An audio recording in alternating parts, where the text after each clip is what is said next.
My deepest, darkest fear is crocodiles. To pick just one would be very difficult.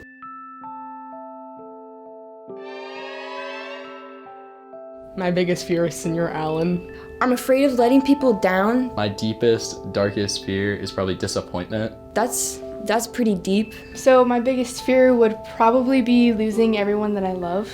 I'm actually really scared of cheese. Like climate change, that's very, very terrifying. Yeah, once when I was a kid, I tripped on, no, this is a true story. I tripped on some cheese and I fell and I actually broke my pinky, this one. So, yeah, I'm scared of cheese. Rita. When I was little, I would cry every time it hailed because I would get scared that it would break like the window in my house and a murderer would come in and kill my whole family. Bugs and Your deepest, darkest parties. fear is Will Robbins. Not that. That's me. Death, mostly because I don't know what's gonna happen. Anything religious to me just is like human made up. I mean, and I don't know it's true and it's so scary. Yeah, you're scared. Okay.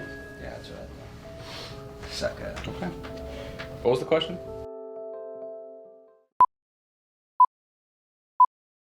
It's hard to watch, yes, but that's why you need to watch it. And it's not like we're playing out the whole Columbine shooting. There's different aspects to the play where you get to see the life of the characters and what they're really going through. And I think it's hard to look at things that you don't like, because with a TV you can just like click it off, you know. With this, it really forces you to look at the different topics in it. This year's spring play is Columbinus. The play is based on some of the events surrounding the Columbine shooting. I had the chance to sit down with two actors in the play to gain an understanding of what it's like to play a school shooter and a victim of the shooting. It consists of, 8 cast members that all are stereotypical high school people. Like we have jock, faith, freak, and loner, popular, and prep. And they're basic high school students, but we show in their lives what goes on. Yeah, and then me and another character, so Freak and Loner, become in the second act Eric Harris and Dylan Claybold, the actual shooters. It's kind of a two-way street because on one hand you're doing something that you love to do and you're acting and that is fun, but then you're acting about this horrible thing that actually happened and this guy was real and said the things that he said. So like doing the part is not as draining as more as like researching it and like getting into character. So you kind of have to find those little things outside of rehearsal where you can kind of just chill out. In the second act for Faith, I think that's the most draining part. And you have to like realize that this happens so often. Like this can happen to anybody at any school. And it's like when we're rehearsing, it's kind of like we're playing actual people that this actually happened to. We're not glorifying Columbine at all, and we're not, making some big show about the worst parts about Columbine. We cut out a lot. Right. It was like our theater teacher, Miss Thomas, said, the point isn't to have people walking out by the end of it, or even in the middle. It's to show a story and have the audience leaving, like, why? Catch the spring play on April 23rd to April 26th. For an extended conversation with the cast, stay tuned to the North Star podcast.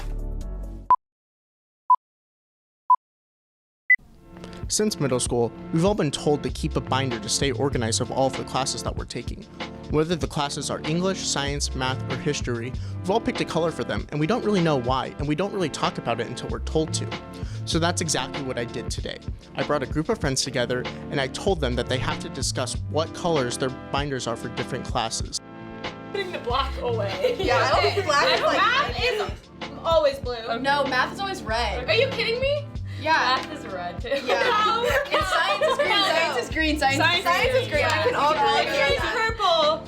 I think math is blue too. I think math is blue. Yeah, thank you. Thank you. ELA is yellow. I have yellow. What? Okay, you're yellow. free. That's wrong. Whoa. Science? Okay, I think history is red. I think What? No, math is always You red. must be colorblind. You are colorblind. Okay. No, majority rules. Yeah, majority. green, No! red, yellow. Okay, wait. Majority. A red math folder, that's always what it is. Because math makes you angry. That's how I think of it. Blood! No. Blood. The heck? Math makes you angry, so it's like the Guys, that's how I think. Majority rules is only fair. I just have to say, why'd you guys pick red for math? Math is definitely blue. Yeah, Are you kidding me? 100% blue. No! Now we're tied. You just wanted to see us fight, didn't you?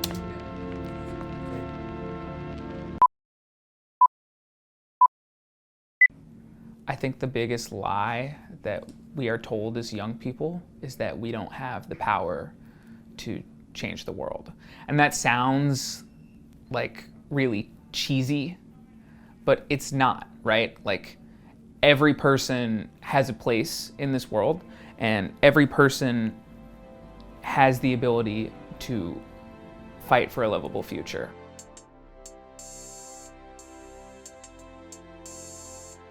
My name is Michael Wolf, and I am a Kansas policy lead and press coordinator for Sunrise Movement Kansas City.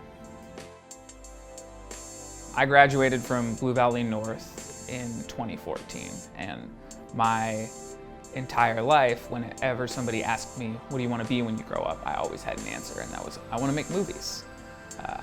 So I was pretty sure when I graduated that I wanted to get out of Kansas, never come back. I applied to film school at Chapman University. I went there for 3 years. I studied film. I made a couple short films. I worked on a ton of other films. I decided that I wanted to make my own feature film, which I did. We shot it in 2018. While I was living in California, I had to evacuate a wildfire. Tonight, that series of fires still scorching Southern California. Roughly 116,000 acres now burned. And that wildfire got me really sick. I couldn't, I got a respiratory infection. I missed a lot of work. I didn't have, paid time off. I didn't have health insurance. I had rent to pay. I had student loans to pay. And I kind of realized that this is going to keep happening, and we are not equipped to deal with this. These kinds of natural disasters are going to keep occurring, and more people are going to get hurt. And I'm relatively okay right now, but there are a lot of people who aren't. I decided to take action and get involved, and I found this organization called the Sunrise Movement. A bunch of young people did a sit-in at Nancy Pelosi's office. And I was so inspired. So the moment Sunrise had an event in Los Angeles, I immediately attended, and I started going to some meetings for the local LA chapter. And I kind of realized that my stake in the fight was actually in Kansas City. So I kind of wrapped up all of my film commitments in Los Angeles, aside from the movie that I was directing, and packed everything up and came back here and got involved, and that happened in last June.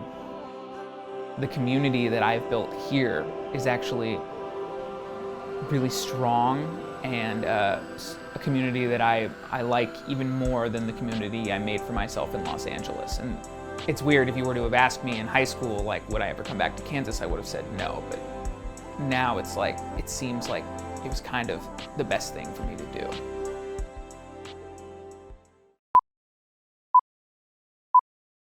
She's running in the halls. She's dashing the class. Nobody knows who she is, and nobody asked. It's Rosemary in the halls. Rosemary in the halls.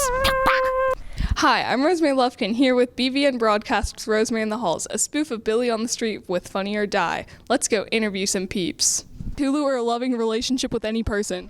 Netflix and a loving relationship, but That's the wrong answer. It's Hulu. Interrupted that man's calzone. Don't care. Name a woman. Rosa Parks. Oh my God, wait, she did it! My birthday is the day she died. Have you ever punched an orphan because they can't go cry to their parents about it? no. Name a woman.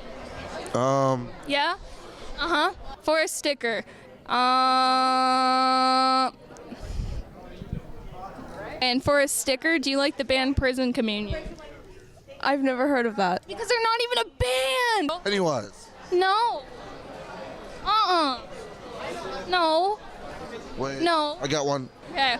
Have you ever punched an orphan before because they can't go cry about it to their parents? I wish I could.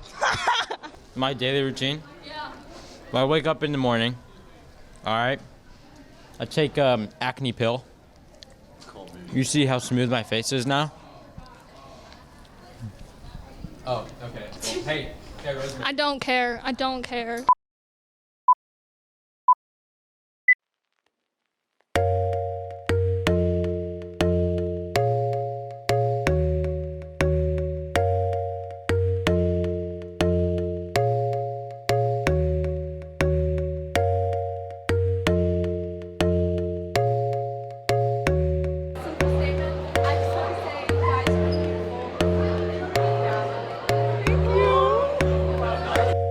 Oh my god, thank you so much. That's so cute. That's what my mom tells me. Thank you. Oh my god. You're beautiful.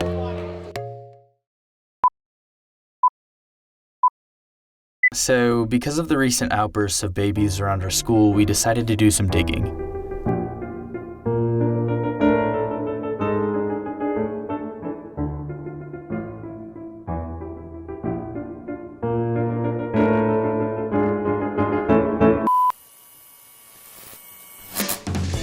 These are brand new babies, and everybody kept calling them cute or something.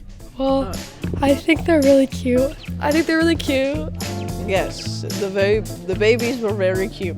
It's cute, and it will be fun.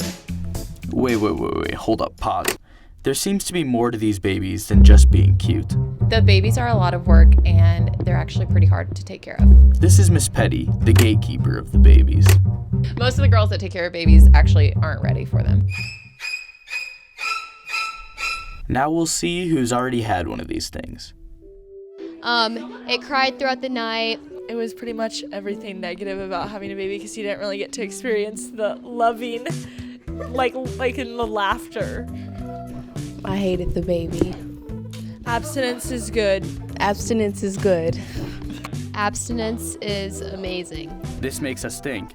How long do we have until the robot babies take over? What's up? I think I just saw that baby move. What's going on, girls? Are things like that supposed to come out of us? Aw, I want my baby to cry like that. I swear I just saw that baby blink. Ah! Sorry.